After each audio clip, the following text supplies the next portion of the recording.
तो वैसे तो बातों बातों में आ गया, लेकिन आज बजट में एक ऐसा ऐलान हुआ जिसने बाजार का मूड बुरी तरह से खराब कर दिया। वित्त मंत्री निर्मला सीतारमण ने बजट में फ्यूचर और ऑप्शन सेगमेंट में एसटीटी यानी सिक्योरिटीज ट्रांजैक्शन टैक्स बढ़ाने का ऐलान किया। To raise the STT on futures to 0.05% from the present 0.02%.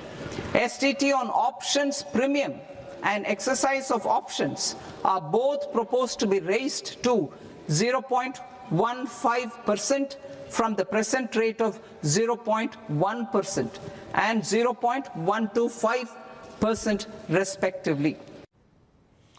Budget में एफएनओ ट्रेडिंग पर एसटीटी बढ़ाए जाने पर रेवेन्यू सेक्रेटरी अरविंद श्रीवास्तव ने सफाई दी है। अरविंद श्रीवास्तव ने कहा है कि एफएनओ मार्केट में स्पेकुलेशन पर सख्ती के लिए ये कदम बढ़ाया गया है।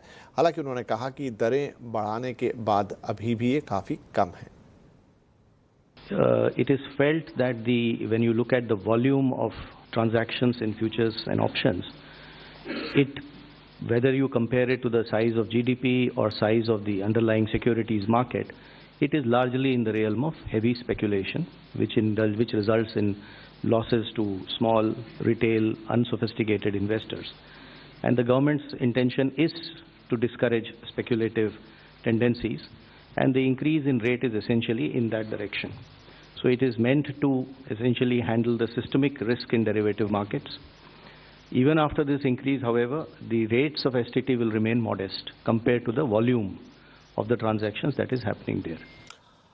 वहीं वित्त मंत्री निर्मला सीतारमण ने कहा कि रिटेल निवेशकों को एफएनओ ट्रेडिंग से सतर्क करने के लिए एसटीटी बढ़ाया गया है। उन्होंने साफ किया कि सरकार एफएनओ ट्रेडिंग के खिलाफ नहीं है, लेकिन निश्चित तौर पर रिटेल निवेशकों को सतर्क करने के लिए ऐसे कदम उठाए गए हैं। मैम, मैं आलोक प्रियदर्शी हूँ, सीएनबीसी आवाज से।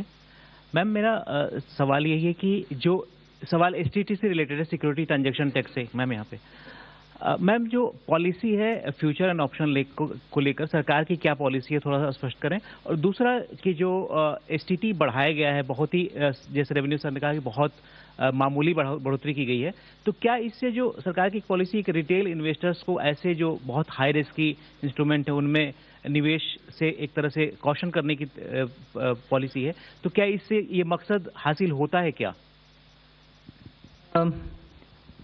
I'll ask the Revenue Secretary to go into the details, but आपका विषय जो मकसद के ऊपर बात कर रहे हैं ना, मैं पिछले बजट के समय में भी इसका एक्सप्लेन भी की। We are touching only the futures and options.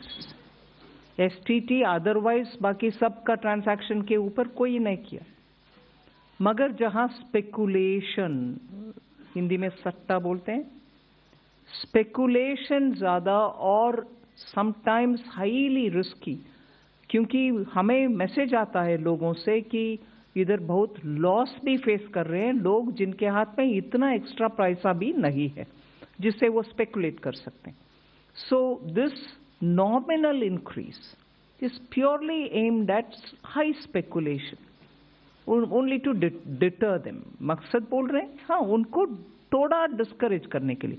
हम इसके खिलाफ नहीं है, जरूर एक्टिविटी जो होता है उसका रेस्पेक्ट करते हैं, मगर इतने लॉस और इतने छोटे छोटे लोग का लॉस को सरकार देखकर कैसे आप चुप रह सकते हो? डिटर करो थोड़ा उसको पीछे हटने के लिए, बस उतना ही।